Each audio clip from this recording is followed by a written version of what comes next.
Jadi nanti biar teman-teman yang ketinggalan nanti bisa ikut.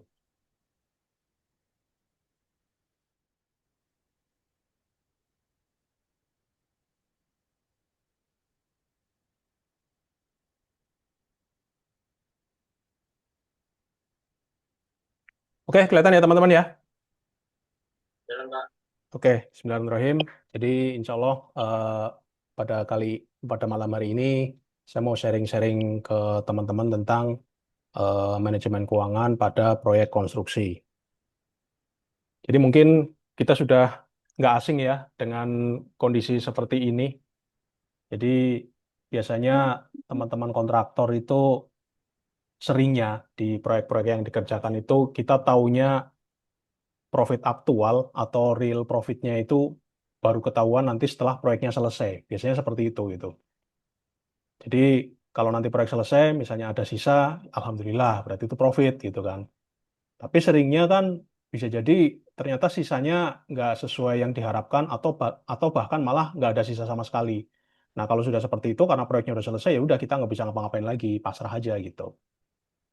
Atau seringkali juga sebetulnya kita tahu pas waktu proyek berjalan, belum belum sampai selesai nih, anggaplah bisa progres 30, 40, 50 gitu kan. Kita Iya, tahu sebetulnya ini ada Pak, tanda-tanda maaf, nih. Pak. Ya, Suaranya putus. yang lain gimana? Suaranya putus-putus juga. Aman Pak, aman. Oke, berarti Aman. kalau ada salah satu yang mungkin putus-putus, mungkin ini kali ya koneksinya yang bersangkutan. Tapi nanti kalau ada dari saya mungkin terputus atau gimana, nanti langsung ini aja, infokan aja. Nah, oke lanjut. Nah, kadang-kadang sering kali juga ketika eh, progres masih 50% misalnya atau 60%, kita sebenarnya udah tahu nih tanda-tanda ini kayaknya ini bengkak ini dari RAB. Tapi masalahnya kita nggak tahu ini bocornya ini di mana gitu. Tapi kita tahu feeling kita itu bilang bahwa ini kayaknya bengkak gitu. Nah, terus masalah yang selanjutnya yang sering kali terjadi adalah eh, realisasi penggunaan material itu tidak terkontrol gitu. Intinya di lapangan itu request material ya kita apa namanya kita turutin terus dari mandor atau tukang minta semen kita kasih, minta besi kita kasih gitu terus itu. Nah kita nggak tahu sebetulnya total material yang kita kirimkan itu sudah berapa gitu. Itu kita susah mengetahuinya gitu. Belum lagi nanti eh, banyak material yang sebetulnya bisa jadi meskipun dikirimkan ke site, ke lokasi, tapi tidak terpakai. Nah, masalahnya itu hilang kemana atau bocor kemana gitu. Seringkali seperti itu. Nah, kemudian seringkali juga di atas kertas profit gitu, karena omsetnya besar, hitung-hitungannya kita nih, ini nggak ada yang bengkak nih, semuanya eh, sesuai profit, sesuai rencana. Nah, masalahnya uangnya kemana gitu kan. Perasaan oke-oke aja ini, biayanya masuk akal semua, belanja material oke, bayar tukang juga oke sesuai RAB, tapi masalahnya uangnya kemana? Nah, itu sering juga seperti itu. Nah, sering juga eh, kita apa namanya, ketika proyeknya selesai, alhamdulillah nih ada sisanya, berarti kan profit gitu kan. Nah, tapi setelah dicek-cek lagi, ternyata masih menyisakan tagihan dari vendor-vendor gitu. Itu sering terjadi itu seperti itu gitu. Nah, mudah-mudahan dari sharing-sharing kecil ini nanti kita bisa mempelajari bagaimana supaya nanti biaya aktual itu bisa kita cek atau bisa kita lihat di setiap tahapan progres proyek. Jadi tidak harus menunggu proyek selesai. Kapanpun mau kita cek biaya aktual itu kita bisa lihat gitu.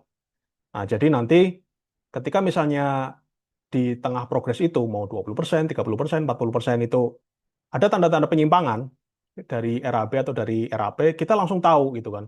Dan yang lebih penting lagi bisa langsung dilakukan koreksi supaya nanti ketika proyeknya selesai itu bisa kembali lagi on track gitu. Jadi ketika biayanya mulai ada yang melenceng, mulai ada yang bengkak, gimana caranya ke depan kita lakukan penghematan apa namanya di pos-pos yang lain supaya nanti biayanya bisa langsung on track kembali. Nah, kemudian nanti mudah-mudahan juga kita bisa bagaimana manajemen logistik material yang baik dan benar ya. Jadi kita bisa tahu dengan detail material yang masuk apa saja jumlahnya berapa, material yang keluar apa saja jumlahnya berapa, dan masing-masing stok itu bisa kita cek setiap saat. Yang ini tentunya tujuannya adalah untuk mencegah material bocor atau hilang misterius gitu kan. Nah, material bocor atau hilang itu kan macam-macam ya. Ada yang misalnya begini, harusnya tuh sebetulnya di tahapan pondasi misalnya 40 sak semen cukup aja gitu. Tapi ternyata pemakaiannya over gitu. Ya sebetulnya 40 cukup, tapi kalau ternyata dipakai 45 ya secara kualitas memang lebih baik lagi gitu. Tapi kan bagi kita ada ini apa namanya? Ada pemborosan gitu kan 5 itu. Wong 40 aja cukup sebetulnya. Ngapain harus 45?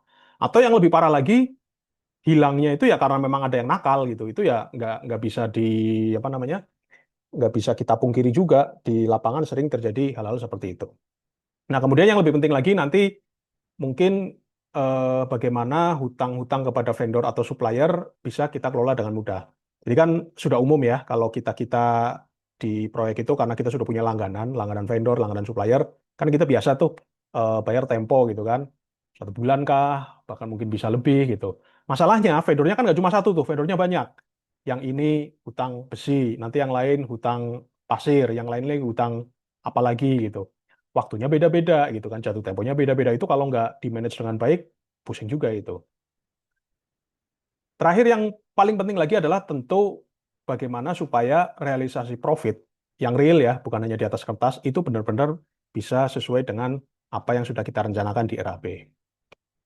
Oke, kurang lebih seperti itu. Nah, mungkin eh, sedikit perkenalan saya, mungkin karena saya juga belum masuk grup, teman-teman mungkin banyak yang belum kenal, mungkin nggak tahu ya tadi sudah dikenalkan atau belum sama Pak Reza, tapi nggak apa-apa. Jadi background saya teknik sipil, saya pernah pengalamannya sebagai profesional itu pernah di konsultan, kontraktor, dan terakhir di BUMN Karya. Tadi udah ngobrol-ngobrol, ternyata ada sesama alumni tadi. Nah, dari Wika saya. Nah, saya pernah pegang mulai dari zaman-zaman di konsultan itu ya desain gitu kan. Jadi mulai dari ngitung struktur, estimator gitu kan, bikin-bikin RAB gitu. Terus kemudian waktu di kontraktor ya mulai dari cost control. Jadi betul-betul apa namanya? Ketika proyek berjalan itu bagaimana supaya realisasi biaya yang aktual itu tidak melebihi RAB itu betul-betul ketika proyeknya level-level BUMN, proyek besar. Itu ada yang ngurusin itu tuh, namanya cost control itu. Pernah juga sampai jadi project manager. Nah, kemudian eh, sama seperti teman-teman, sekarang juga posisi saya entrepreneur ya. Jadi saya udah resign dari terakhir di BUMN itu. Saya juga sama seperti teman-teman lah, kontraktor, pernah di developer juga. Tapi bareng sama teman-teman ya, nggak sendirian. Ada seperti biasa ada tanah, kaplingan, coba kita desain, jual gambar, kemudian kita bangun lah. Ya pokoknya bertindak sebagai developer lah. Nah, kemudian saya juga apa mengisi beberapa ini ya di bidang coaching dan training khususnya di bidang manajemen. Saya fokusnya di keuangannya aja lah, manajemen keuangan khususnya untuk industri konstruksi dan properti. Nah, saya juga mengembangkan aplikasi manajemen keuangan proyek. Yang pertama ini ya untuk proyek konstruksi namanya CoPro. Ini sampai sejauh ini sudah digunakan oleh lebih dari 2.000 kontraktor ya. Ini tersebar di Indonesia, ada yang di Brunei dan juga ada yang di Timor Leste. Kemudian saya juga bikin aplikasi keuangan yang khusus untuk developer properti. Karena bagaimanapun juga kan meskipun mirip-mirip ya konstruksinya, tapi operasional bisnisnya developer kan berbeda dengan kontraktor. Jadi saya bikin spesifik. Nah, ini sudah dipakai di lebih dari 50 proyek perumahan. Nah, sebelum kita masuk mungkin sedikit mengingatkan aja ya. Ini saya yakin teman-teman udah paham, tapi saya ulas sedikit tentang project management. Jadi pada prinsipnya project management itu kan cuma ada tiga ini ya, tiga hal krusial, yaitu waktu, biaya, dan lingkup gitu kan. Nah, waktu, biaya, dan lingkup ini saling mempengaruhi dan kualitas akhir proyek akan ditentukan oleh ketiga hal ini itu. Nah, masalahnya di proyek ini kita nggak bisa fokus hanya ke salah satu saja gitu, karena akan berdampak ke yang lainnya. Contoh misalnya kita kepengin menekan biaya ini sebagai kontraktor kan tentu ya kepenginnya kita itu biaya serendah-rendahnya sebagai sisi kontraktor. Tapi nanti pasti akan berpengaruh ke skop atau ke lingkupnya. Mungkin ada pekerjaan yang jadi tidak bisa dikerjakan atau bisa jadi tidak sesuai spek, yang harusnya speknya mungkin marmer, tapi karena kita mau menekan biaya, speknya ternyata jadi bukan marmer, jadi granit itu misalnya. Atau jadi keramik biasa, misalnya seperti itu. Atau sebaliknya, kita mau apa namanya, waktu kita secepat-cepatnya, sama juga kan gitu. Kalau terlambat nanti kan eh, di samping nama baik kita juga bisa membuat owner kecewa, atau semakin lama juga biaya akan makin bengkak gitu. Tapi nanti pasti akan berpengaruh juga gitu ke kualitas misalnya seperti itu. Atau sebaliknya, lingkupnya mau kita tinggikan nih biar konsumen puas gitu kan. Kita mau main di atas spek itu. Pasti nanti akan di waktu atau di biaya yang kena gitu.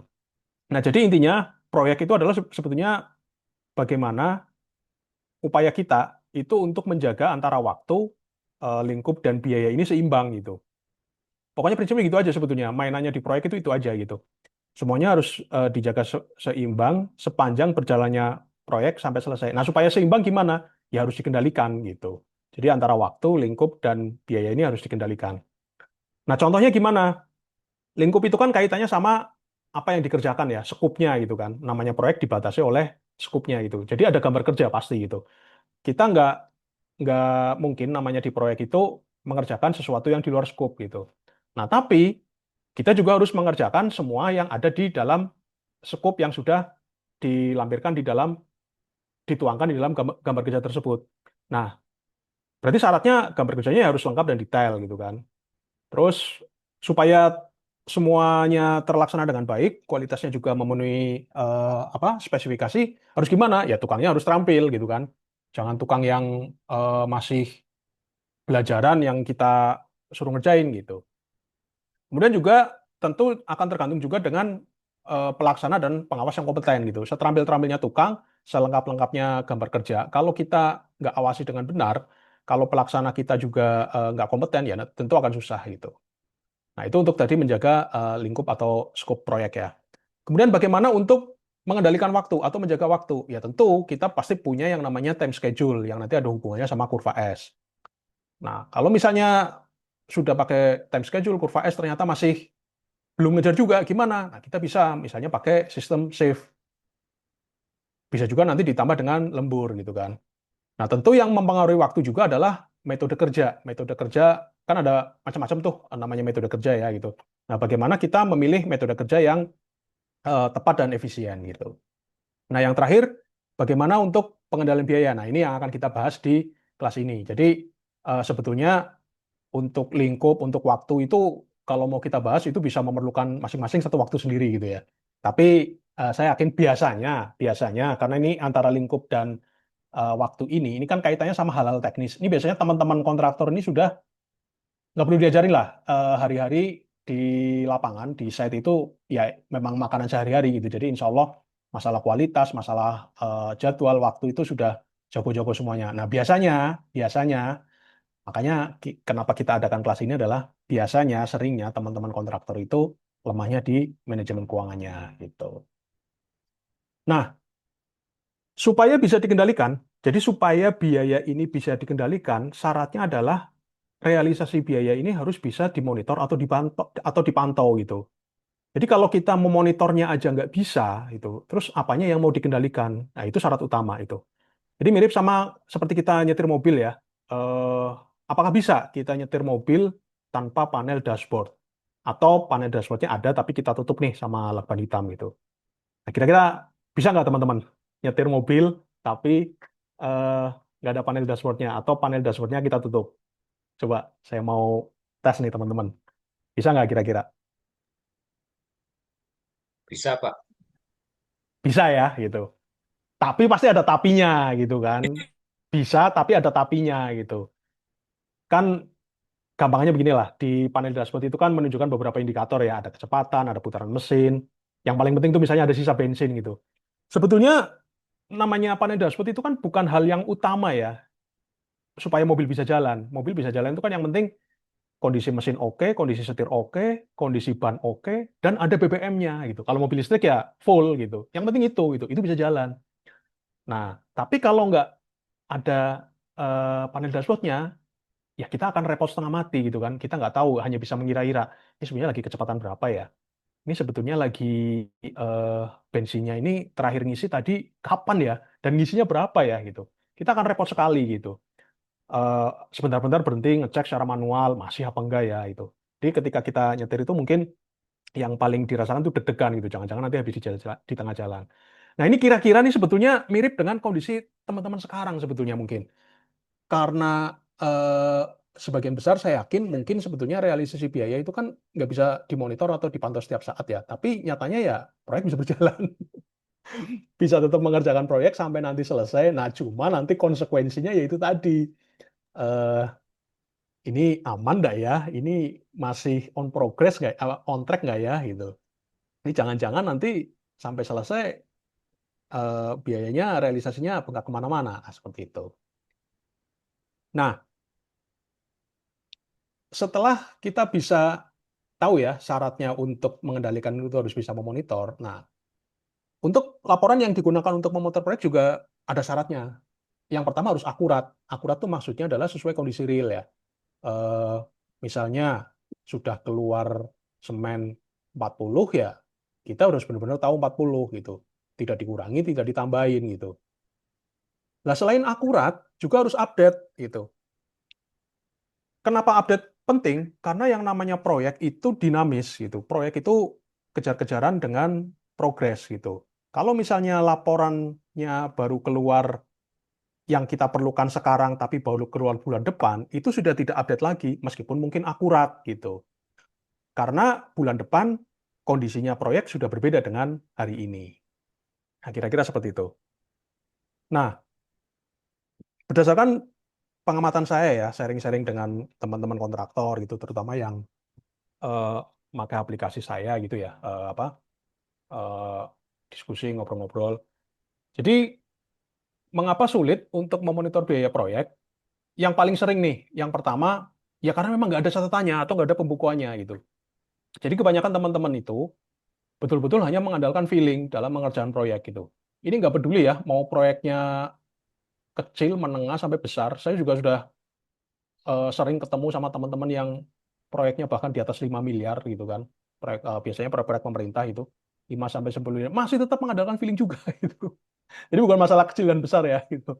Nah, tidak ada catatan yang kedua adalah misalnya alasannya adalah karena memang satu malas atau memang nggak sempat mencatat transaksi karena waktunya habis ngurusin operasional proyek termasuk drama-dramanya itu drama-drama yang udah sering diceritain tuh sama Pak Reza itu di treat itu itu kan menguras waktu menguras energi menguras emosi juga kan itu.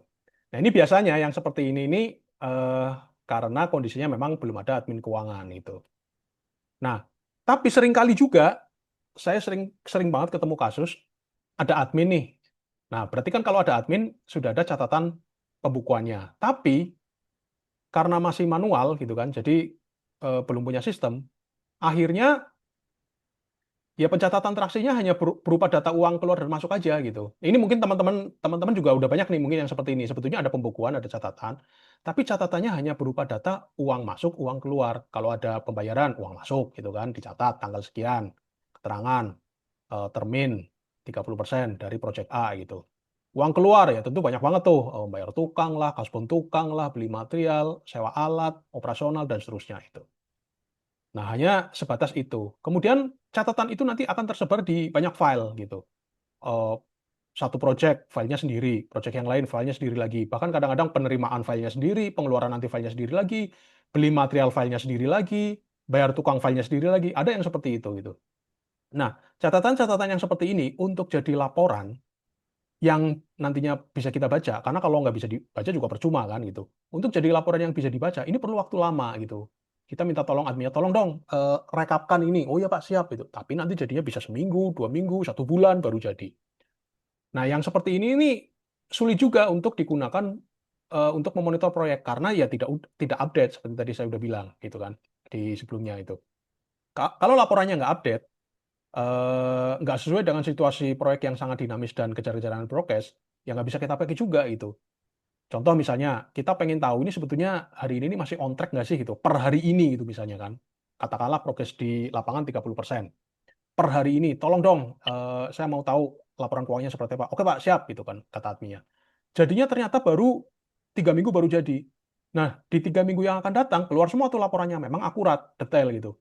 Tapi di lapangan juga progresnya sudah bukan 30% lagi. Progresnya bisa jadi sudah 40, 50 gitu kan. Yang kita tahu bahwa, wah ini ada yang over nih. Nah itu sudah nggak kekejar lagi untuk mengembalikan gitu. Kita mau menghemat di pos-pos yang lain udah ketinggalan lagi seperti itu karena tidak update. Nah, bagaimana solusi untuk masalah-masalah tersebut? Tentu yang pertama bisa dengan cara mau nggak mau merekrut admin yang skillnya tinggi dan berpengalaman. Nah, itu. Nah, ini tentu ya gajinya tinggi ya. Jadi ada barang ada rupa lah itu teman-teman tahu lah gitu kan.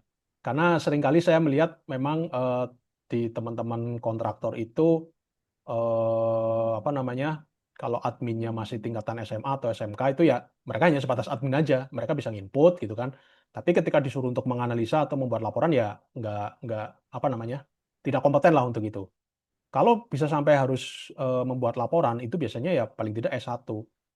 S1 pun kalau fresh graduate mereka tidak berpengalaman di kontraktor, tidak berpengalaman di proyek-proyek konstruksi, ya biasanya perlu penyesuaian juga gitu.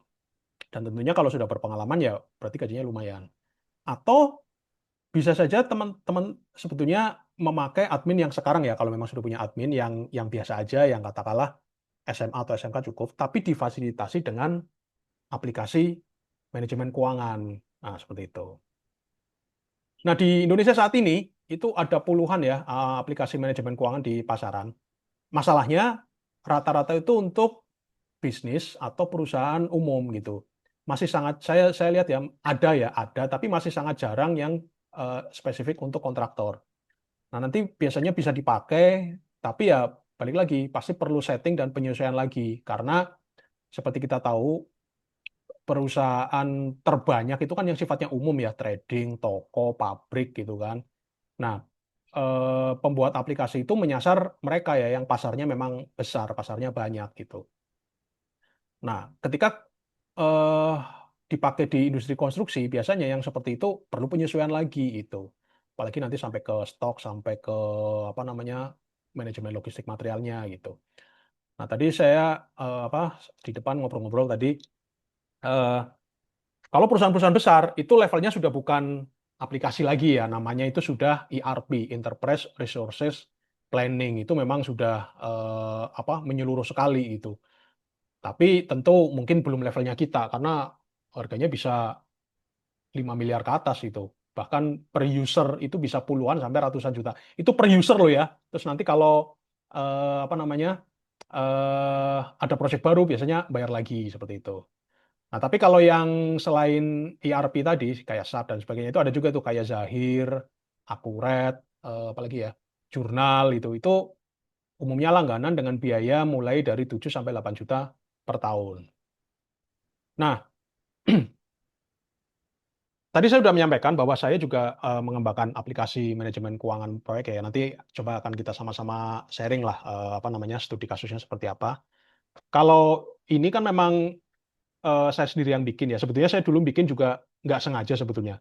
Jadi setelah saya resign kan langsung ya terjun jadi kontraktor gitu kan. Saya merasa pengalamannya di situ, memang skillnya di situ juga. Ya apalagi gitu kan, bisnis apa lagi selain konstruksi yang bisa saya lakukan gitu. Nah karena eh, waktu masih kerja saya memang kebetulan jobnya adalah pengendalian dan evaluasi proyek. Jadi meskipun engineer, tapi ternyata waktu di lapangan, kalau waktu masih di kantor pusat memang bagian engineering ya, tapi begitu di lapangan, saya ditugasinya itu di pengendalian dan evaluasi proyek yang memang hari-hari itu istilahnya menjaga lah, menjaga semua biaya yang keluar, diplototin benar-benar itu supaya jangan sampai melebihi dari RAB. Nah dari pengalaman itu, akhirnya saya bikinlah aplikasi simple yang untuk saya sendiri sebetulnya pada waktu itu. Untuk saya sendiri, dipakai untuk proyek saya gitu kan tapi ya mungkin sama lah seperti yang Pak Reza sekarang lakukan itu, namanya kita kontraktor, ngumpul-ngumpulnya pasti sama teman-teman kontraktor juga kan, nongkrong-nongkrongnya sama teman-teman kontraktor. Nah, biasa pas lagi nongkrong-nongkrong kayak gitu, saya sambil buka laptop, apa, buka aplikasi ini, ada teman yang lihat gitu kan, apaan tuh gitu kan. Terus saya jelasin aja ya ini pokoknya dengan ini kita bisa tahu lah apa semua yang kita keluarin berapa, material berapa. Wah, ya saya juga perlu ini gitu kan. Saya juga perlu gitu kan. Nah, tadinya saya sebetulnya nggak kepikiran sama sekali kalau ternyata ini dibutuhkan oleh teman-teman kontraktor. Tadinya saya mikir, ah kan memang buat saya sendiri gitu kan. Tapi begitu teman kontraktor itu bilang, lah ini masalah saya gitu kan, masalah saya ya seperti ini gitu. Saya mikir ini jangan-jangan ada teman-teman kontraktor yang lain juga nih yang punya masalah yang sama gitu. Jadi singkat cerita ya saya perbaiki lah karena tadinya kan karena untuk saya sendiri ya saya nggak terlalu peduli masalah penampilan. Tapi begitu untuk orang lain kan saya mikirin yang lain kan nggak paham nih, nggak paham keuangan nih. Pahamnya hanya make dan output laporannya. Nah, tentu akhirnya saya perbaiki gitu kan tampilannya supaya mudah dipakai. Nah, yang jelas berarti kan memang dari awal saya membuat aplikasi ini sudah saya rancang untuk betul-betul sesuai dengan kebutuhan operasional proyek konstruksi. Ini sekarang sudah versi yang ketiga gitu kan dari sejak pertama kali dulu ada teman yang lihat itu dan eh, uniknya malah justru 30 sampai 40% fitur yang sekarang ini berdasarkan masukan gitu kan. Masukan dari teman-teman pengguna karena kan mereka yang make, mereka yang merasakan wah sebetulnya perlu ini, Pak coba kalau ditambahin ini, coba tambahin ini, nah itu. Jadi kurang lebih yang sekarang ini ada sumbangsih sekitar 30 sampai 40% dari pengguna. Nah, ini dari awal sudah saya rancang. Jadi ujung-ujungnya sebetulnya namanya aplikasi keuangan pasti nanti ujung-ujungnya akan menjadi akuntansi gitu kan. Tapi dari awal sudah saya pikirkan karena teman-teman kontraktor ini kan mungkin 99% itu awam akuntansi gitu kan, awam keuangan. Kalau teknik oke lah gitu. Jadi dari awal sudah saya pikirkan gimana caranya biarpun nggak ngerti akuntansi yang penting bisa input nanti laporannya udah otomatis lah kira-kira begitu. Nah, dari awal juga sudah saya pikirkan teman-teman kontraktor ini kan pasti dalam satu waktu yang bersamaan bisa jadi proyeknya lebih dari satu gitu. Jadi sudah saya rancang untuk multi proyek dan sudah langsung terintegrasi dengan gudang. Jadi misalnya teman-teman kan banyak tuh yang supaya nanti bisa dapat harga murah dari distributor, belinya langsung banyak, otomatis kita stok kan di gudang kan. Nah ini jadi isu yang krusial juga kalau kita nggak bisa manage stok gitu, stok material.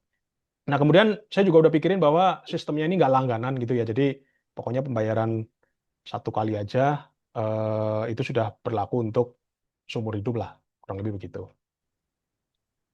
Nah, oke mungkin sebelum kita ke studi kasus, ada yang mau didiskusikan dulu mungkin teman-teman silakan, monggo.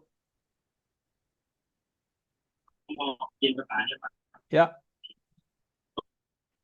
di buat public meeting itu kebetulan ada Bapak.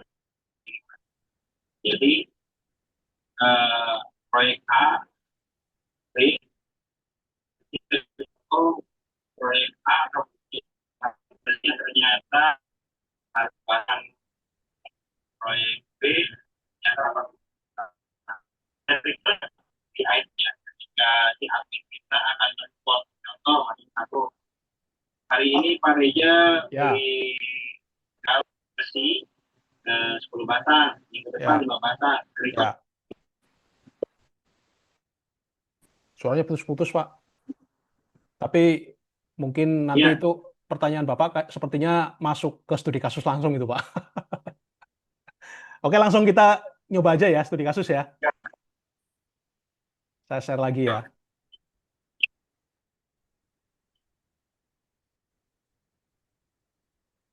Ini nanti eh ini ya, teman-teman kalau misalnya ada yang mau langsung ditanyakan, langsung aja nggak apa-apa gitu. Apa nggak usah apa sih namanya terlalu formal nanti nunggu ada waktu sesi tanya jawab. Jadi di tengah-tengah ini misalnya ada yang mau teman-teman tanyakan bisa langsung aja gitu. Ini tampilannya kira-kira seperti ini bisa kelihatan ya teman-teman ya. Jadi dari awal saya mencoba mengusahakan aplikasi ini sesederhana mungkin. Yang penting itu laporannya adalah betul-betul sesuai dengan apa yang teman-teman butuhkan. Jadi contoh gitu ya misalnya, sebetulnya di proyek itu kan yang penting kita bisa tahu realisasi biaya misalnya. Nah, ini kan multi project nih, jadi kita bisa pilih project yang mana nih misalnya. Ini misalnya project yang ini gitu. Nah, ini nanti ini ketahuan nih. Jadi project rumah Miss Gina, nilai projectnya 4,8 M. Saat ini di lapangan katakanlah progres 13% lah gitu kan. Nah, ini dari sini kita sekilas sudah bisa langsung melihat dari nilai kontrak 4,8 M itu realisasi upahnya udah segini nih, 128 juta sekian atau sekitar 2,7%. Realisasi bahannya atau material sekitar 448 juta atau kurang lebih 9%-an. Realisasi sewa alat kurang lebih 37 juta, realisasi subkon 12 juta, kemudian biaya umum atau operasional atau overhead 82 juta. Jadi total itu sudah 709 juta sekian atau sekitar 14% dari keseluruhan apa namanya kontrak gitu kan. Sementara di lapangan progresnya kurang lebih 13%. Nah, dari ini kita bisa detailkan juga gitu kan. Intinya yang namanya proyek itu kan biayanya nggak jauh-jauh dari upah, material, alat, subkon gitu kan. Dan biaya operasional. Intinya kan itu aja sebetulnya gitu. Nah, dari sini kita bisa detailkan nih. Misalnya kan kita tahu nih tadi realisasi upah totalnya sekian, 128 juta. 128 juta tuh detailnya apa aja? Detailnya ini gitu kan. Kita udah bayar untuk Pak Toha, mingguan si Yadmin, kasbon untuk Mawi gitu kan, kasbon untuk Toha gitu kan, dan seterusnya. Ini rinciannya. Yang kalau di total jumlahnya adalah ya ini 128 juta ini. Tapi kalau kita mau lihat rinciannya adalah ini gitu. Tawan semua itu di sini gitu. Nah, ini berdasarkan nama pekerjanya. Kan kita tahu juga ya di lapangan tuh seringkali kita mengelompok-kelompokkan tukang kan, kategorinya kan. Tukang batu, tukang kayu, tukang kaca, tukang cat, tukang besi, dan seterusnya. Itu juga bisa. Jadi dari nama-nama ini kalau kita pengen tahu berdasarkan kategorinya, ya tinggal lihat aja. Tukang aluminium, baru 1 hari nih, 200.000. Tukang batu, 21 hari, 7,4 gitu kan. Tukang besi, 17 hari, 27 gitu kan misalnya. Pekerja misalnya, pekerja biasa nih, 11, 2,9 gitu misalnya. Mandor gitu. Nah, ini berdasarkan kategori pekerjanya. Nah, ini tadi pekerja. Bagaimana dengan material? Nah, material seperti ini. Total ada 79 item material gitu kan. Yang totalnya adalah eh, aluminium foil misalnya. Kan meter persegi tuh jumlahnya 500. Totalnya sekian nilainya gitu. Kemudian ada bata merah, ada batu bela dan seterusnya itu. Ini sudah terurut nih gitu. Pokoknya semua material sampai sekecil apapun, sampai kita katakanlah misalnya kawat misalnya. Ini ada nih oli, pacul gitu kan. Pokoknya semua material benang gitu. Asalkan kita inputkan pembeliannya nanti akan muncul di sini. Dan yang sudah muncul di sini adalah akumulasi ya, karena seperti kita tahu kan material kita nggak mungkin beli sekaligus, pasti belinya bertahap. Tapi yang muncul di sini adalah sudah akumulasinya seperti itu, gitu. Sudah akumulasinya, sudah totalnya. Kira-kira begitu. Ini semen PC misalnya 269 sak, gitu. Nilainya jumlahnya sekian. Gitu. Bagaimana dengan alat? Alat ini maksudnya adalah alat yang kalau kita sewa, kalau alat punya sendiri, berarti hitungannya nggak seperti ini, gitu kan. Contoh kita misalnya nyewa molen, nyewa pompa, nyewa dump truck misalnya. Nah, ini di sini. Nah, meskipun alat sebetulnya seringkali kan kita punya sendiri ya, memang sudah asetnya kantor. Ini tips untuk teman-teman juga. Sebaiknya di setiap proyek itu kita bebankan sebagai sewa, gitu. Jadi nanti akan ketahuan. Karena kalau misalnya nggak sewa, padahal di situ ada penggunaan alat ya, itu seolah-olah jadi gratis gitu. Jadi anggap aja setiap proyek itu nyewa ke kantor seperti itu. Supaya apa? Supaya bisa dibebankan sebagai biaya itu. Dan misalnya ada subkon gitu kan, misalnya subkon kan bisa saja nih baja ringan kah atau pondasi kah kayak gitu misalnya. Nah, ini di sini gitu. Intinya sebetulnya ini gitu. Intinya namanya apa? Project realisasinya tuh kita ngontrolnya salah satunya di sini gitu. Nanti project yang lain juga sama lah. Kira-kira ini nanti projectnya bisa tidak terbatas gitu ya di sini gitu. Nah, ini biasanya seringnya kan yang bikin lama itu kalau si admin itu disuruh bikin laporan seperti ini gitu kira-kira. Nah, ini kalau kita lihat transaksinya itu di sini nih. semua transaksi yang sudah kita input di sini. Totalnya adalah 486 transaksi. Ini rinciannya. Ini istilahnya mentahnya lah, data mentahnya itu. 486 transaksi ini belum banyak ya. Itu saya udah nemuin beberapa teman kontraktor dan developer itu yang project yang memang sudah berjalan, sudah rutin input, itu bisa puluhan ribu transaksi nih di sini. Itu. Biasanya memang inilah yang sering diinput secara manual oleh admin-admin itu gitu kan. Jadi tanggal, keterangan, nanti nominalnya berapa gitu kan untuk uang masuk, uang keluar. Kalau di sini itu sudah otomatis gitu. Ini nanti suatu saat kita akan mencari transaksi tertentu juga tinggal kita filter aja di sini itu. Kurang lebihnya begitu. Nah, kemudian apalagi nih laporannya? Jadi eh, kita bisa di sini melihat neraca. Kalau neraca itu kan levelnya perusahaan ya, levelnya kantor gitu. Jadi gabungan dari seluruh project. Level kantor itu maksudnya apa? Neraca itu maksudnya adalah semua yang dimiliki oleh perusahaan. Nanti kurang lebih laporannya adalah seperti ini. Jadi saldonya kas sekian, saldonya BCA sekian, saldonya BSI sekian, BNI sekian gitu. Kita punya stok material yang nilainya sekian, kurang lebih begitu gitu. Nah, ini sudah otomatis nih, ini nggak usah pusing-pusing mikirin akuntansinya gimana supaya dari jurnal tadi jadi neraca, jadi laba rugi gimana. Kalau manual itu pokoknya yang ngerti cuma orang keuangan lah, admin orang keuangan lah itu. Dan ini kan harus balance ya, total aset dengan total kewajiban dan ekuitas itu kan harus balance itu. Nanti ketahuan tuh utangnya kita berapa, ini berapa. Tapi ini masih global ya, nanti kita lihat yang lebih detailnya lagi itu. Nah, kemudian ada laporan laba rugi. Laba rugi itu bisa gabungan semua proyek, artinya satu perusahaan, gitu kan. Misalnya Pak Reza atau teman-teman yang lain, dalam satu waktu ada mengerjakan 4 proyek yang bersamaan. Kita pengen tahu per hari ini, gitu kan, gabungan dari seluruh proyek itu gimana sih laba ruginya? Ya berarti ini, gitu kan, yang dipilih. Tapi kalau mau spesifik, misalnya inilah itu, ya ini, gitu. Jadi ini khusus proyek ini aja, khusus proyek rumah miskinah itu kan. Pendapatannya dari pembayaran uang muka 480, termin juga 480, total pendapatan 960 gitu kan. Nah, ini HPP-nya keluar semua nih. Ini kalau kita mau lihat detailnya yang tadi. Kalau ini sudah rekapan semuanya. HPP proyek untuk upah pekerja 128, HPP proyek untuk bahan 448, untuk alat 37, untuk subkon 12. Ini total HPP-nya nih, atau sering juga disebut biaya langsung. Biaya operasionalnya gimana? Nah, biaya operasionalnya itu di sini, biaya umum dan administrasi. Ada gaji karyawan, BBM dan transportasi, biaya makan pekerja, biaya listrik dan air, gitu kan, biaya entertain, gitu kan. Apapun lah yang teman-teman mau masukkan sebagai biaya operasional, nanti masukannya di sini. Nah, kurang lebih seperti itu. Kemudian, stok gudang nih misalnya nih. Jadi aplikasi ini itu bisa menghandle multi gudang gitu. Nanti teman-teman bisa setting sendiri gudangnya mau sampai berapapun, tidak ada masalah gitu. Apa bebas, nggak ada batasan. Itu bisa dengan rekap, artinya dalam satu gudang ini rekap semua material yang ada itu, maksudnya yang ada di gudang ya, bukan yang terpakai itu gimana sih rekapnya? Ya tinggal ini aja gitu. Nah, ini seperti ini nih. Kita punya aluminium strip, ada bata ringan, ada besi 10, ada cat gitu kan misalnya. Masuknya 15, keluar 0, belum ada yang keluar, berarti kan stoknya 15 gitu kan. Bata ringan, wah, masuknya 750, keluar 150, berarti sisanya 600 gitu. Begitu juga dengan yang lainnya gitu.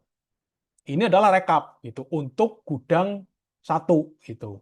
Per hari ini untuk gudang satu stok materialnya ada segini. Nanti kita tinggal opnam aja gitu.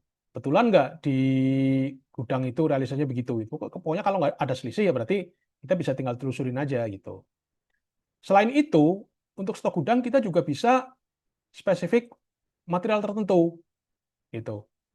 Di gudang yang mana? Misalnya di gudang satu kita mau lihat material tertentu, misalnya bata ringan misalnya. Nah, ini seperti ini. Jadi untuk bata ringan yang tebalnya 7,5 di gudang satu, kan tadi kita sudah tahu tuh rekapnya total masuknya 750, total keluarnya 150, stok akhirnya 600. Tapi di sini ada rinciannya. Ada rinciannya. Pertama, ini ada di sini adalah kolom supplier atau kolom proyek. Supplier itu berarti pasti datang nih, kita beli nih. Berarti pasti material masuk. Masuk 500 gitu kan. Tapi kalau di sini bukan supplier, berarti nama proyek. Berarti pasti dia keluar, berarti dikirimkan ke proyek ini. Kirimkan berapa? 150. Oh, berarti kita tahu. Kalau tadi kan di stok yang rekapan semua, nggak ketahuan tuh 150 itu keluar kemana. Di sini baru ketahuan. 150 itu keluar untuk proyek rumah Misgina gitu kan. Nah, stoknya jadinya tinggal 350. Tapi datang lagi gitu. Datang lagi dari supplier yang lain gitu. 250, jadi stoknya jadi 600. Di sini juga nanti akan muncul nih harga satuannya waktu kita beli berapa. Jadi nanti kita akan bisa membandingkan di antara toko-toko ini mana nih sih yang paling murah. Nah, seperti itu gitu. Nah, fitur harga satuan ini juga sebetulnya masukan juga nih, masukan belum belum terlalu lama lah. Jadi teman-teman pengen tahu jangan cuma total nominalnya aja, tapi juga apa ada harga satuannya supaya kita bisa tahu membandingkan antara toko yang satu dengan toko yang lain untuk material yang sama. Kira-kira begitu. Dan laporan apa lagi yang bisa kita lihat? Neraca sudah, laba rugi sudah. Eh, Kalau mau kita ngecek lalu lintas uang keluar masuk untuk rekening tertentu, ini di sini nih di buku besar. Anggap misalnya ini kas utama. Nah ini seperti ini nih. Jadi eh, ini keluar, keluar, keluar gitu kan. Jadi saldonya ini segini 679 juta itu. Nah kurang lebih seperti ini. Ini ada pemasukan nih 500, segini ada keluar segini. Nah ini di sini. Ini perlunya apa? Kalau misalnya kita rekening bank ya, rekening koran, nanti kita cetak, kita bandingkan dengan ini, gitu. Jadi kalau suatu saat, kalau misalnya yang masih manual, admin itu kan sering tuh cuma uang keluar masuk, uang masuk, uang keluar, uang masuk, uang keluar, gitu kan.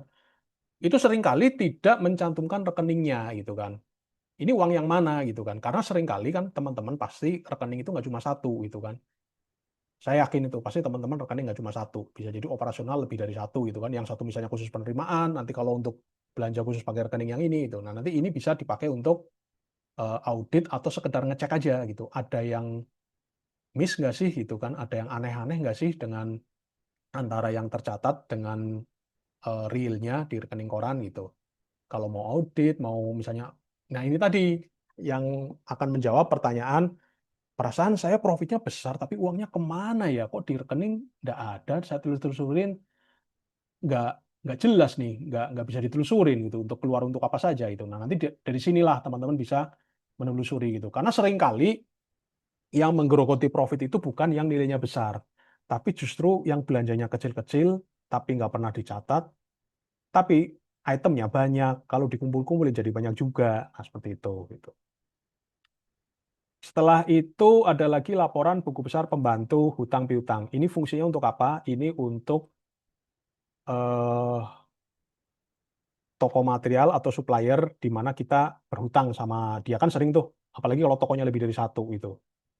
Ini contoh nih untuk toko Berkah Jaya. Jadi, oh kita ada hutang nih semen 6 sak 360. Tapi kemudian udah dibayar 360 gitu. Utang lagi, bayar lagi itu. Utang utang utang utang utang kemudian dibayar gitu. Utang utang utang utang kemudian dibayar. Nah, berarti tapi terakhir saldonya itu sudah nol, berarti kita udah bayar semua gitu. Itu kalau misalnya supplier lebih dari satu, padahal masing-masing supplier juga hutangnya juga lebih dari satu juga, itu kalau nggak kita manage benar-benar, udah aduh bikin stres dan pusing itu. Gitu. Kurang lebih seperti itu. eh ini laporannya ya, ini laporannya. Jadi sebetulnya nanti tugasnya si admin atau misalnya teman-teman belum punya admin ya, kerjanya itu ngapain sih? Kerjanya sebetulnya nanti terbanyak itu ya cuma input transaksi aja. Transaksi itu kan pada dasarnya cuma ada penerimaan proyek sama ada pengeluaran. Penerimaan itu pada dasarnya cuma di pembayaran gitu kan, pembayaran dari si owner gitu kan. Inputnya di sini, pokoknya sudah ada semua lah gitu. Kalau ada transaksi tinggal kita ini aja penerimaan atau pengeluaran gitu. Kalau penerimaan apa nih? Oh pembayaran dari owner berarti penerimaan proyek gitu. Tinggal kita pilih aja proyek yang mana gitu kan. Terus apa nih penerimaannya jenisnya? Uang muka kah atau termin gitu. Nah, terus eh, langsung dibayar kah atau masih misalnya kan sering tuh kita nagih nih ngasih invoice ke owner. Pada saat kita ngasih invoice itu sudah kita catatkan. Tapi seringkali cairnya kan belum tentu langsung cair tuh, bisa jadi seminggu, bisa jadi 14 hari, bisa jadi 1 bulan. Meskipun kita catatkan, nanti kita catatkan sebagai piutang. Ini udah otomatis tuh nanti semuanya tuh. Nah, nanti kalau cair baru kita catatkan lagi. Supaya apa? Supaya kita tahu, oh untuk si project ini piutangnya tuh berapa sih yang belum cair gitu kan untuk si owner ini. Itu nanti akan ketahuan di itu tadi tuh di laporan yang pembantu hutang piutang. Cuma kalau tadi hutang di toko, kalau piutang berarti di si owner. Udah tinggal gini-gini aja, nominalnya berapa, tinggal kita input aja. Nominalnya misalnya 400. Udah gitu aja, proyeknya ini itu. Tinggal keterangannya apa. Seperti itu. Kalau misalnya tunai, ini dibayarkannya kemana nih? Dalam bentuk uang cash kah? Atau ditransfer ke BCA kah? Ke BSI, BTN, atau yang mana? Nah, kira-kira seperti itu. Ini udah otomatis terposting ke masing-masing rekening. Nah, kalau misalnya seringkali nih kita di proyek itu, misalnya ada pelaksana, ada project manager lah di lapangan.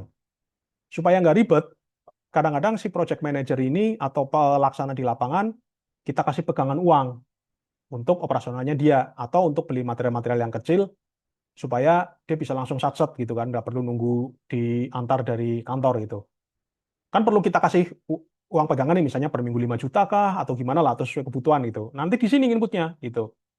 Jadi ini sebetulnya bukan pengeluaran ya, ini cuma sekedar mirip kayak dari kantong kiri keluar ke kantong kanan lah gitu. Diambilnya dari mana, dikirimnya ke mana. Nanti di sini bisa saja nih ada akun kas proyek itu nanti bisa kita tambahkan itu. Nominalnya berapa itu.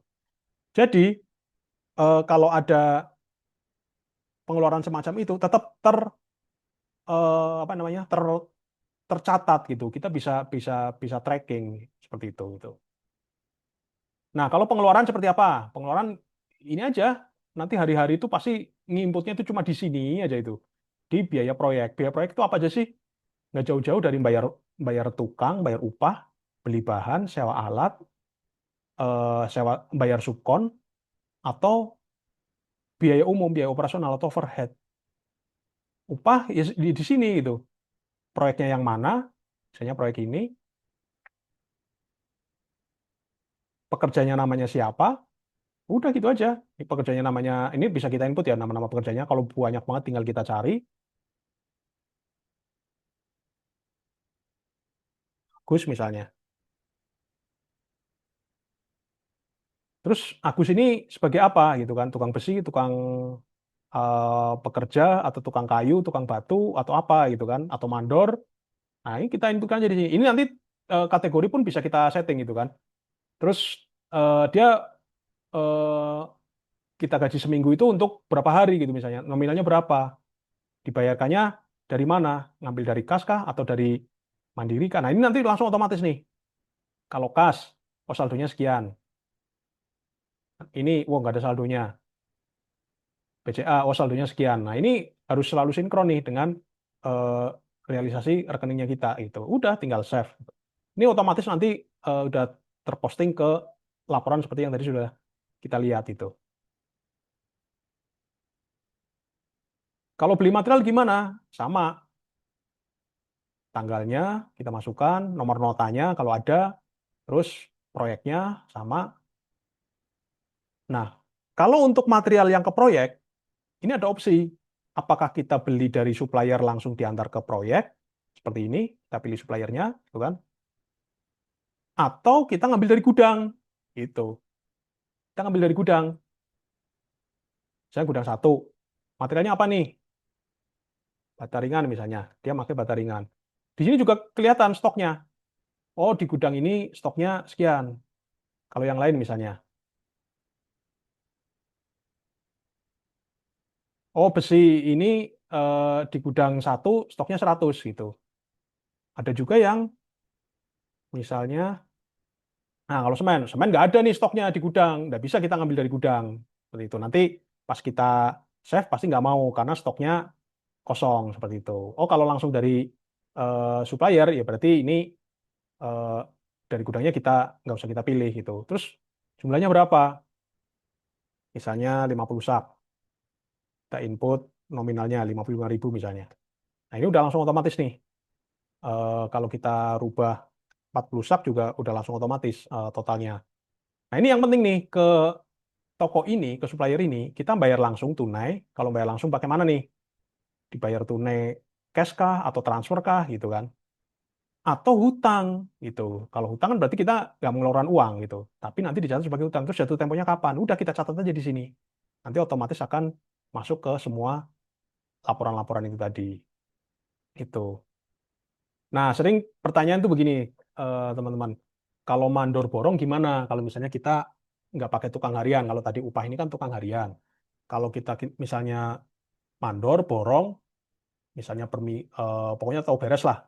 Dia mau anak buahnya 5 kah, mau anak buahnya 10 biar dia yang bagi. Pokoknya yang penting borongnya gitu.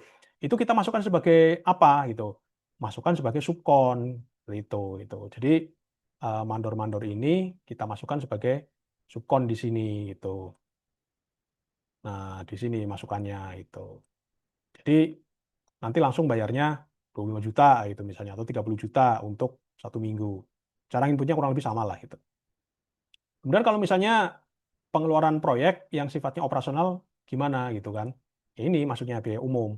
Biaya umum ini, nah biaya umum ini nanti kita bisa ada opsi mau dibebankan ke kantor pusat atau dibebankan ke proyek. Maksudnya gimana?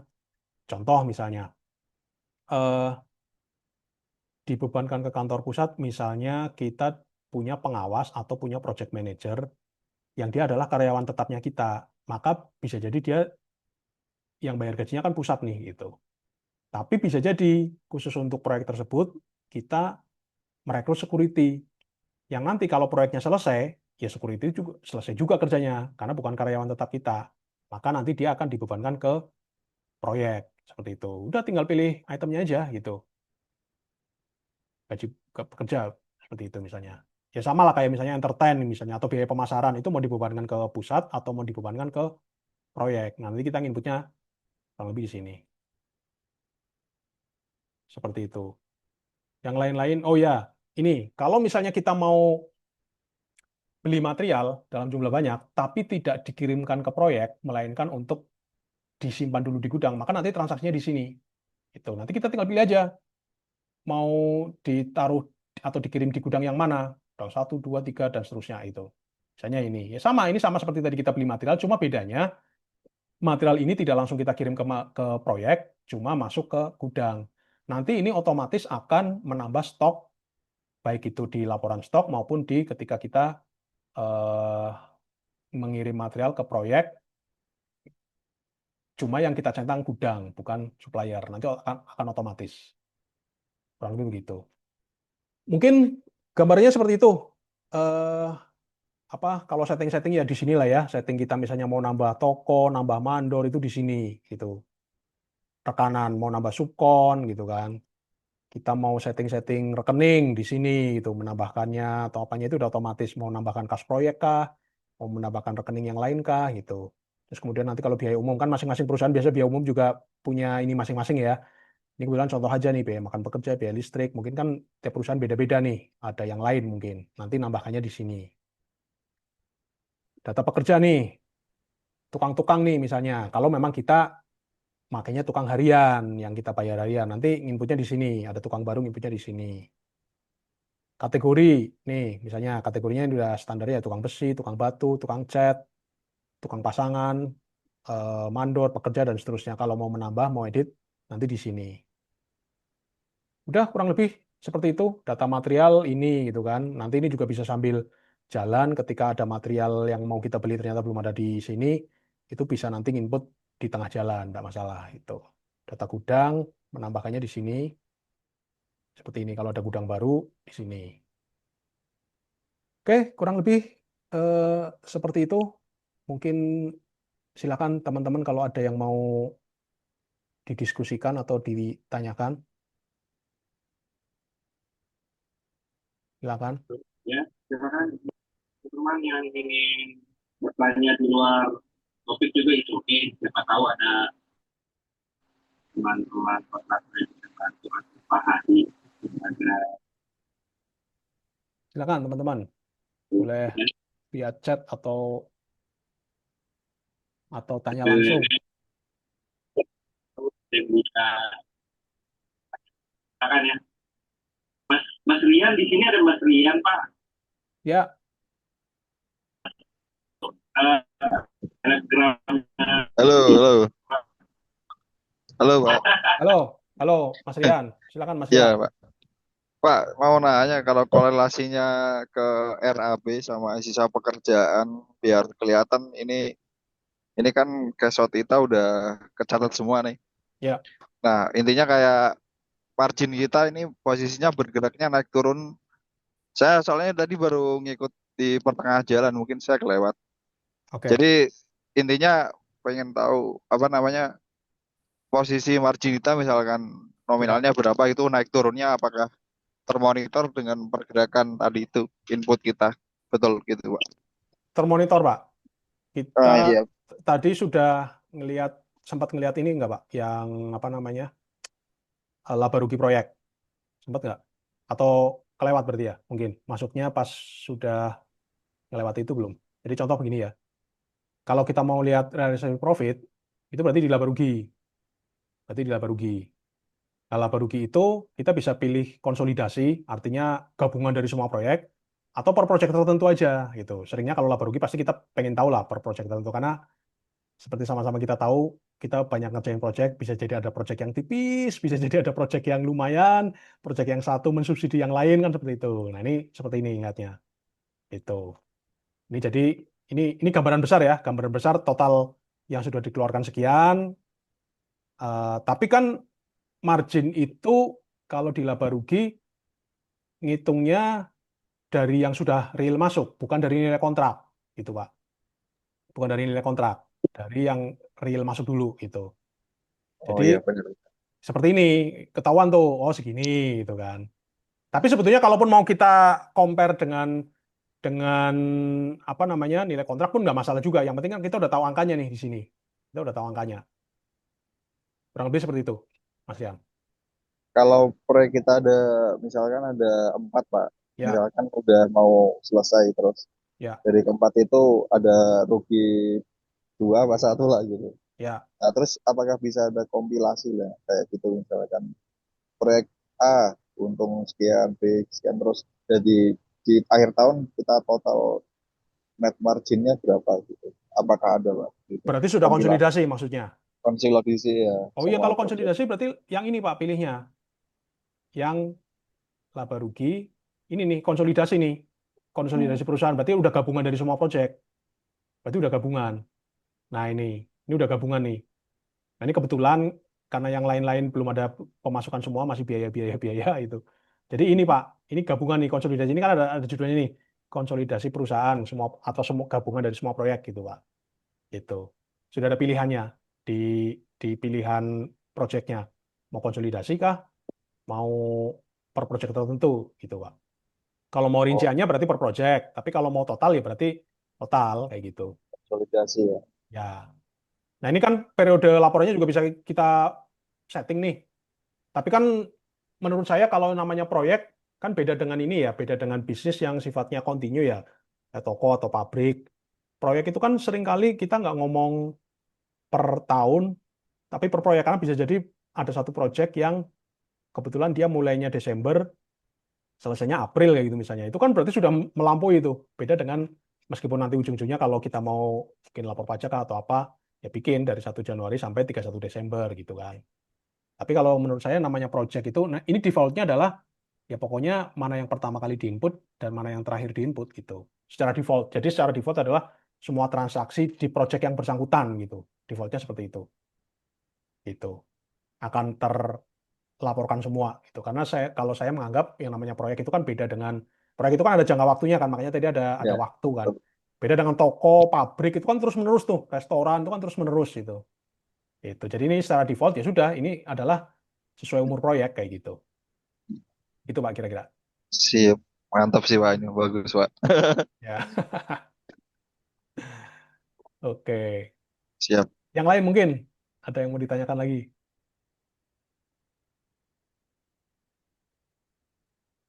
Silakan mungkin teman-teman yang lain. Ini teman-teman, ada yang mau ditanyakan mengenai cara di lapangan menghadapi karena ini kita oh, ada yang mau nanya BP Media siapa ya? Malam Pak Reza, Pak Hadi. Ini Malam, Rizky dari Mekael di Bangun Persada. malam, Pak Rizky. Eh, jadi saya sih sudah lihat ya dari keseluruhan globalnya. Untuk input harga dan lain sebagainya itu berarti apakah input manual atau nanti tinggal apa ya namanya kayak merge gitu ya dari Excel atau bagaimana ya Pak kalau boleh tahu? Maksudnya waktu kita ada belanja material gitu ya, Pak ya? Kita input Iya harganya karena gitu kan ya? kalau saya lihat tadi ada material yang totalnya mungkin ada 100 item gitu kan. Iya, Apakah 100 item ini perlu di input manual by admin kita atau anggap misalnya kita sudah punya pegangan terus nanti kita convert gitu ya ke situ jadi langsung masuk atau bagaimana Pak? yang Bapak tanyakan apanya nih? Masing-masing material itu harganya kita input Ya manual untuk atau input atau malah semuanya, Pak? Maksudnya transaksinya dan data materialnya atau gimana, ya Pak Rizky? kalau spesifiknya sih di item per item. Mm-mm, Nah, item per item material dan harga misalnya, apakah mm-mm. itu di input masing-masing manual satu-satu atau misalnya eh, apa namanya pengeluaran terhadap kasbon ke tukang gitu kan. Karena kan sejujurnya kan mungkin teman-teman juga yang lain sejujurnya kan pasti sudah ada material apa namanya laporan yang Sendiri. dari Excel-nya nih Pak. Ya, ya, ya, betul, betul, betul. Oh, maksudnya ini kalau sudah Eh, terlanjur punya catatan, ini mm, perlu input manual satu-satu atau enggak gitu kan maksudnya? Mungkin ya begitu ya? betul betul betul. Ya, jadi gini Pak, kebetulan sebenarnya aplikasi ini kan berbasis Excel Pak. Sebenarnya aplikasi ini Oke. berbasis Excel. Jadi, sering saya nemu kasus, macam-macam nih Pak. Ada yang nggak Hmm, punya catatan sama sekali. Jadi memang kasusnya pertama oke. memang dia tidak pernah mencatat gitu ya. Ya sudah mau nggak mau ya seadanya kamu punyanya apa itu yang dicatatkan. Tapi sering kali juga Pak, meskipun belum pakai aplikasi, meskipun masih sederhana, tapi paling tidak dia udah punya catatan tuh di dalam Excel tuh, meskipun baru sekedar uang keluar masuk gitu kan. Yang penting kan ada Hmm, tanggal, ada keterangan gitu kan, ada untuk betul. apa gitu. Itu setidaknya itu nanti tinggal ya diutak-atik sedikit lah disesuaikan. Nanti itu bisa Pak, tinggal semacam diimport lah kayak gitu. Jadi nggak perlu Oh, oke. nggak perlu ngulang gitu, nggak perlu ngulang ngetik satu-satu. Tapi kalau itu sudah masuk, maksudnya yang sudah-sudah ya Pak ya, catatannya yang sudah terlanjur diinput sudah bisa kita masukkan. Selanjutnya kan inputnya udah langsung ke aplikasi Pak, nggak perlu mencatat manual lagi kan. Betul, betul. Artinya Jadi pada permulaan awal kan ya, misalnya permulaan apakah bisa ya, import atau oh ya. kita bisa satu nih gitu. Betul, betul. Jadi kalau misalnya memang dari awal catatannya nggak rapi, banyak yang hilang-hilang, ya sekalian aja Hmm. gitu kan. Kalau masih ada Hmm. nota-nota. Tapi kalau sudah ada catatannya, karena sering kali Pak saya lihat juga, jadi meskipun sebetulnya belum punya sistem, tapi mungkin adminnya rajin kali ya. Si ownernya juga eh, Iya, apa? Nggak cuma rajin ya, maksudnya paham gitu. Mungkin ownernya bisa iya, iya. mengarahkan. Kalau udah rapi apa, wah itu enak aja itu Pak. Itu tinggal mungkin perlu edit-edit sedikit, perlu ini bisa diimport kayak gitu. Karena pasti pasti ada penyesuaian gitu. Nah, tapi nanti selanjutnya ya udah apa adanya, apa itu yang ada di nota ya kita input gitu. Cuma bedanya dengan adanya aplikasi cuma memindahkan cara kerja aja Pak. Kerjanya tetap sama gitu kan, tetap dia hari-hari yang Hmm. input, cuma bedanya yang inputnya sudah langsung ke aplikasi gitu, nggak manual lagi gitu. Gitu Oh, sih. oke. Siap. Terima kasih infonya Pak Adi. Ye, sama-sama Pak Rizky. Ada lagi yang lain mungkin? Silakan teman-teman.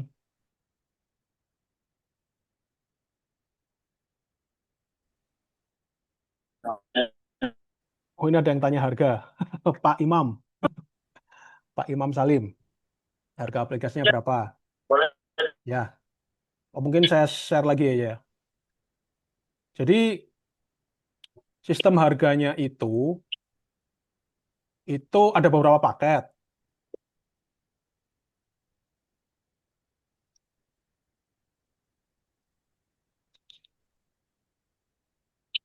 Jadi yang membedakan paket yang satu dengan paket yang lainnya itu kemampuan kemampuan aplikasi menghandle apa namanya nilai transaksi per project gitu. Anggap aja namanya limit proyek lah ya.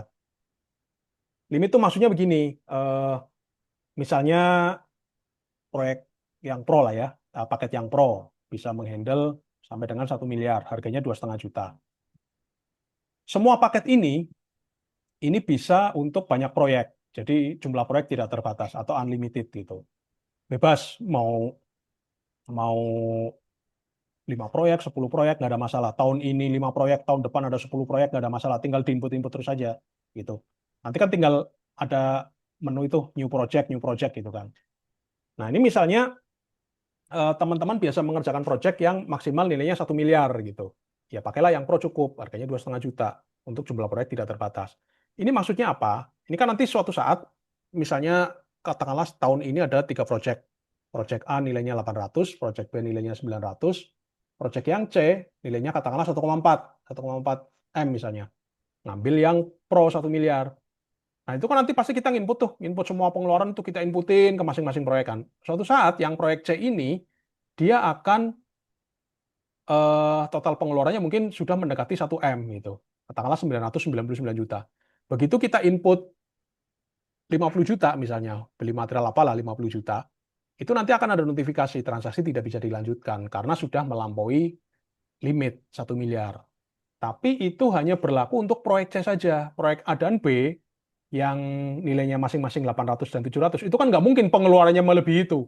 Kalau pengeluarannya melebihi itu udah pasti tekor berarti kan, udah pasti boncos, nilai proyeknya aja cuma 700, masa pengeluarannya di atas itu gitu. Itu tetap masih bisa input gitu. Jadi yang tidak bisa diinput adalah project yang nilainya sudah melampaui itu. Nanti kalau seperti itu gimana? Yuk tinggal upgrade aja gitu. Tinggal upgrade, terserah mau upgrade ke yang mana gitu. Kira-kira seperti itu. Jadi misalnya ada pertanyaan, saya ngambil yang mana? Ya itu ngambil aja yang sekiranya nilainya projectnya teman-teman di mana gitu. Dan ini nanti berlaku lifetime ya, maksudnya sekali bayar aja, nggak ada misalnya 1 tahun expired harus perpanjang, nggak ada. Bedanya cuma di limit proyeknya aja. Dan itu pun nanti suatu saat mencapai limit, kan misalnya teman-teman biasa sekarang ngerjain satu, ternyata bulan depan atau 3 bulan yang akan datang aku dapat project nilainya 5 miliar gitu. Ya udah tinggal upgrade aja gitu. Seperti itu kira-kira kalau untuk masalah harga.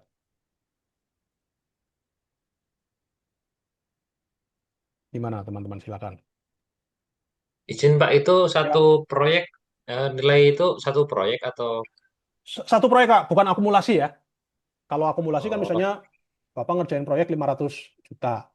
4 proyek aja udah 2 M, bukan seperti itu Pak. Gitu. oh ya wis. Ya, terima kasih Pak. Sebetulnya Mm-mm. udah cukup, kalau menurut saya udah sangat efisien sekali sih dibandingkan dengan risiko yang timbul ya. Maksud saya jarang eh, orang itu kadang ngelihatnya melupakan Ya, overhead betul. biaya IT gitu. Padahal itu Kalau membantu sekali. nah ini sudut pandang dari Pak Fauzan yang orang keuangan ya. Orang keuangan Wika nih, gak tanggung-tanggung. Dan beliau makainya yang tadi saya ngobrol-ngobrol di awal sama beliau, SAP ya Pak ya, terakhir ya Pak ya. SAP dari SAP ya. Jerman itu mahal banget, Itu tapi 5 memang miliar, operasional lah Pak. 5 sampai 10 miliar kalau nggak salah itu harganya itu. Nah, sebetulnya kayak teman-teman kan ya nggak perlu lah yang seperti itu gitu kan. Ibaratnya level kita masih cukup pakai mobil pickup gitu kan. Yang ngapain juga beli tronton gitu kan. Kan pickup yang penting bisa bawa-bawa itu. Yang penting punya sama. Dan ini yang lebih penting, mindset teman-teman ya. Eh, Seringkali melihat aplikasi ini sebagai biaya. Padahal aplikasi ini bukan biaya, aplikasi ini aset gitu. Sama seperti teman-teman di kantor kan pasti punya komputer atau punya laptop kan. Yang komputer atau laptop sekarang katakanlah harga 8 juta sampai 10 juta lah misalnya. Itu kan waktu beli laptop, itu kan nggak mikir ya bahwa, wah ini nanti sayang nih beli laptop nih. Padahal kalau nggak ada laptop kan nggak bisa kerja gitu. Karena laptop itu sebagai aset gitu. Kalau nggak ada laptop, kerjanya manual gitu. Atau malah nggak bisa kerja, nggak bisa bikin RAB, nggak bisa bikin gambar, nggak bisa desain, seperti itu. Nah ini juga mirip-mirip itu. Nah, padahal katakanlah investasinya tadi kan sudah ada ya daftar-daftarnya ya, yang katakanlah misalnya 5 miliar lah, harganya 5 juta. untuk proyek senilai 5 miliar dan lebih dari satu proyek, 5 juta itu kan sebetulnya eh, katakanlah untuk satu proyek aja udah ketutup tuh gitu, udah ketutup. Dan itu bisa, yang paling penting adalah bisa mencegah teman-teman rugi lebih banyak lagi gitu. Sering sekali tadi seperti kata Pak Fauzan itu, yang sering tidak terdeteksi adalah overhead. Overhead itu seperti tadi saya bilang, yang nilainya kecil-kecil tapi jumlahnya banyak, akumulasinya jadinya banyak juga itu. Kurang lebihnya seperti itu sih, gitu. Silakan mungkin kalau teman-teman ada pandangan atau ada pertanyaan yang lain mungkin silakan.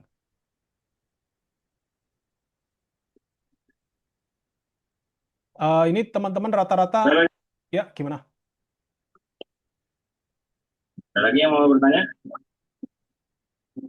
Lanjut Pak, tadi mau bicara apa Pak? Kebanyakan ini enggak rata-rata sudah punya admin ya pasti ya di kantor ya.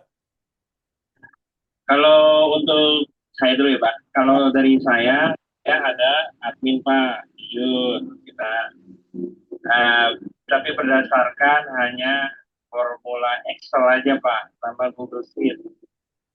Problemnya adalah yang sering, sebenarnya sih gini ya Pak, kita sebagai, kalau aku kan, kita sharing ya teman-teman ya, kalau di saya kan segala transaksi belanja material saya nih Pak, saya Yang belum belanja. bisa mendelegasikan. Ya, tinggal order kebutuhannya apa, kirim. Cuma terkadang agak berantakan di sini nih Pak. Contoh satu, tulisan si materialnya kayak dokter rumah sakit, Di notanya maksudnya. tulisan nggak terbaca Pak, di bone ya Pak, maksud saya Pak. Iya di Jadi notanya ya ya ya. ketika si admin tanya, ini apa Pak Reza? Aduh, udah lupa. Karena terkadang saya juga nggak disiplin Pak Ya. buat share. Jadi misalkan kalau udah jalan seminggu, oh ini belum dikirim nih ke admin, baru dikirim. Ya. Kalau ada pertanyaan sama adminnya, Pak Reza kemarin beli apa ya ini ya? Ya. Tulisannya nggak bisa kebaca nih.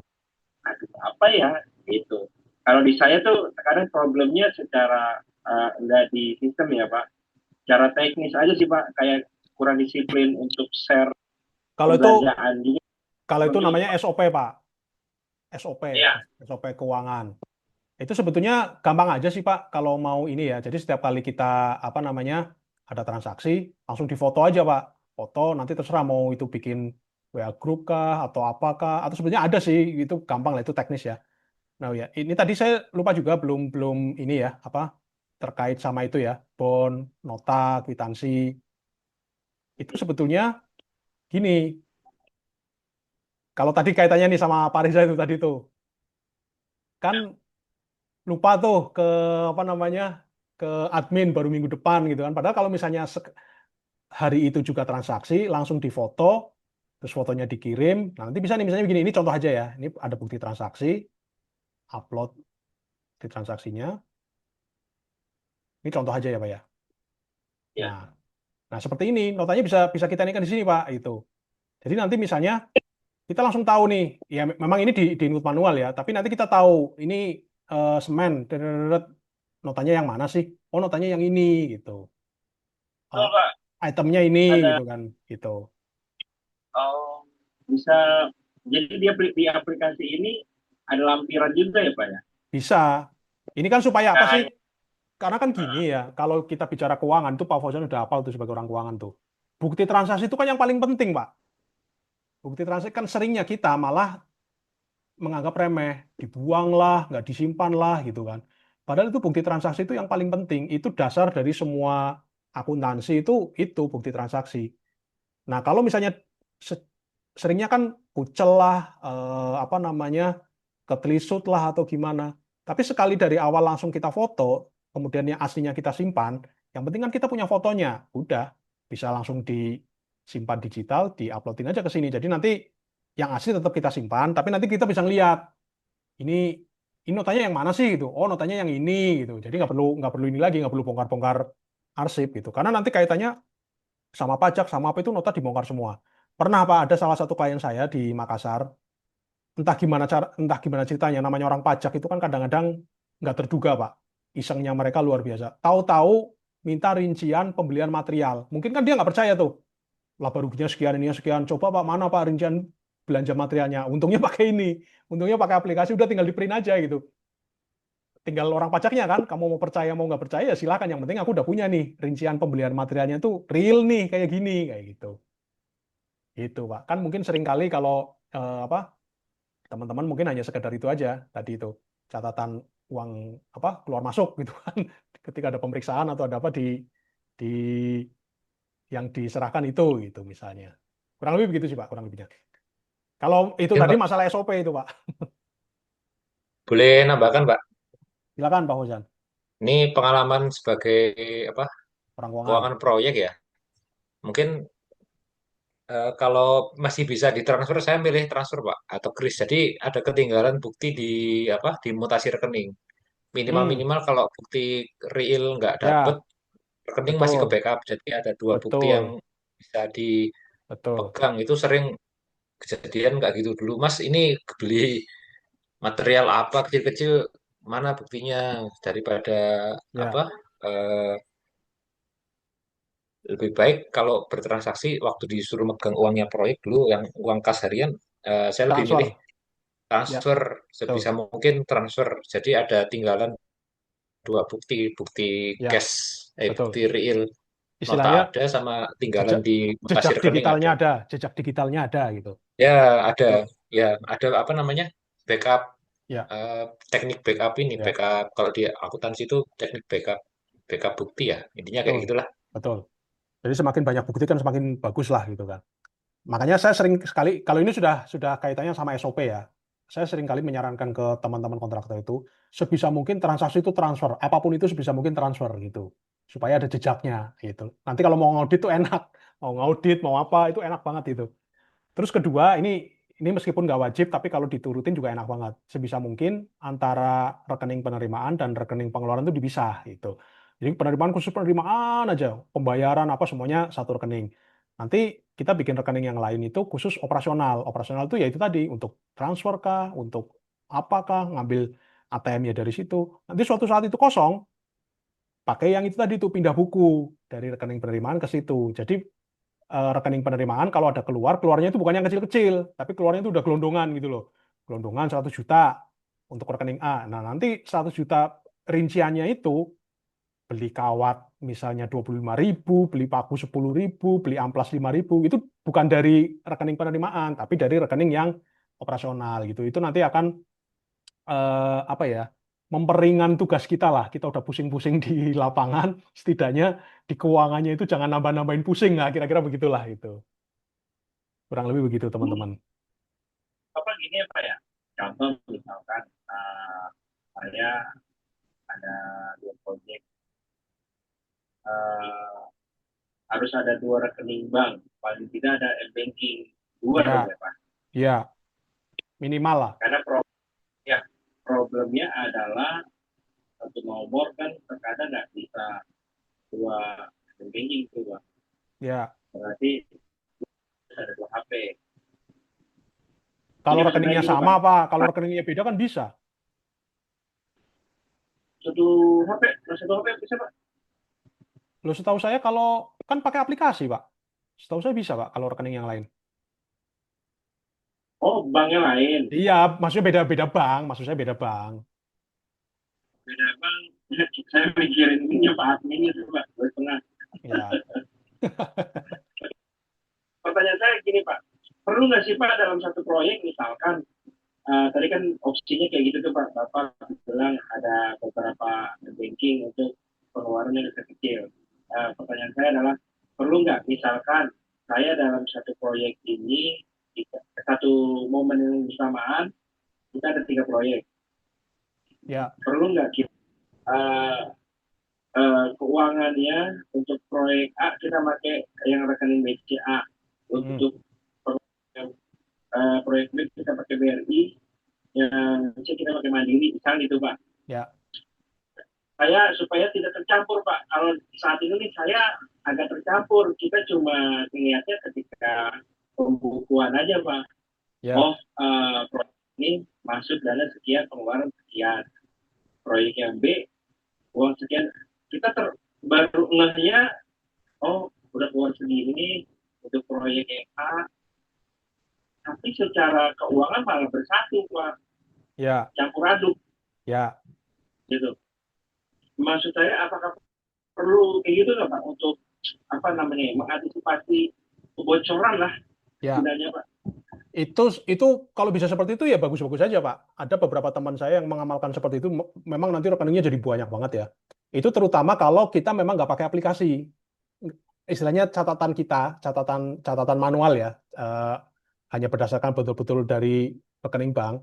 Kalau kita nggak punya catatan, nggak pernah mencatat, nggak ada aplikasi untuk menginput transaksi, pakai itu tuh lumayan membantu. Setidaknya, asalkan kita disiplin lalu lintasnya semuanya transfer, nggak usah repot-repot mencatat pun bisa gitu.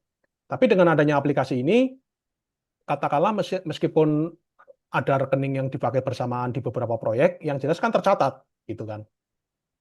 Sama-sama nih, katakanlah kita ada 3 proyek tadi, sama-sama keluar bayar upah 10 juta, 15 juta, 20 juta dari rekening yang sama, tapi mandornya beda-beda nih, orangnya beda-beda. Yang penting kan di aplikasi ada gitu, meskipun sama-sama dari rekening yang sama, kayak gitu Pak. Kalau memang mau bisa terpisah seperti itu ya bagus-bagus aja sih, nambah nambah ini gitu. Tapi menurut saya nggak wajib gitu Pak.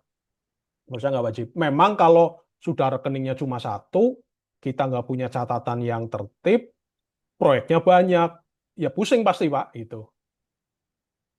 Itu kira-kira. Iya, iya. Oke Pak. Kayaknya masih banyak teman-teman yang ini juga ya, apa Bagus. memperlakukan bukti-bukti transaksi itu masih belum belum belum menyadari bahwa itu tuh vital dan penting ya, pengarsipan nota gitu-gitu ya. Pengetahuan saya ada beberapa bahkan teman itu cuma catatan di buku Pak. Masih Tidak mending Pak daripada tidak nggak ada Pak. tidak masuk di Excel dan dikerjakan sendiri lagi, sehingga ada teman juga di grup, dia setiap malam atau itu dia bisa pulang jam 12 malam nongkrong di kafe cari 24 jam untuk merekap Hmm, pengeluarannya Pak. Ya iya iya baik lagi karena tidak. iya iya iya. Oke, silakan mungkin yang lain masih ada yang mau ditanyakan nggak? Selamat petang.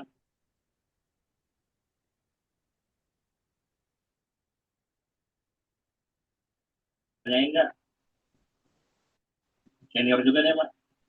Nomor WA saya udah saya inikan di chat ya. Atau ini saya kan belum di invite tuh ke grup tuh. Nanti mungkin bisa di invite kali ya. Kalau misalnya ada teman-teman mau tanya-tanya, boleh kita lanjut di grup. Di grup Amel loh Pak, takut ganggu Bapak. Dan pasti Udah lah.